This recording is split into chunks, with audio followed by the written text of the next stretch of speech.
Facebook ads are dead. A lot of people say that Facebook ads are dead, especially coaches.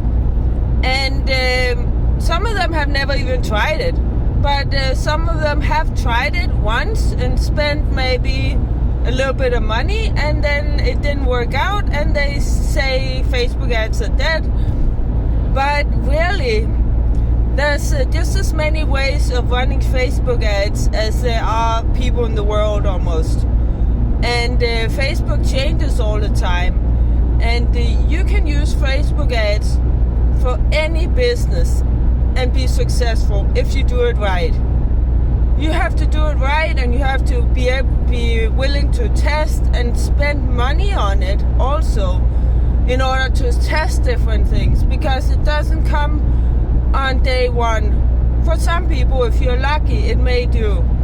But for most people, it requires a lot of testing and therefore also a lot of spending. But once all that testing and spending is done, then it's the best way to scale any business.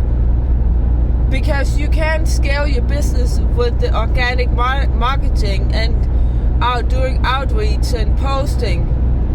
That will take you 100 years. So Facebook ads work for any business, including coaches. You just have to do it right.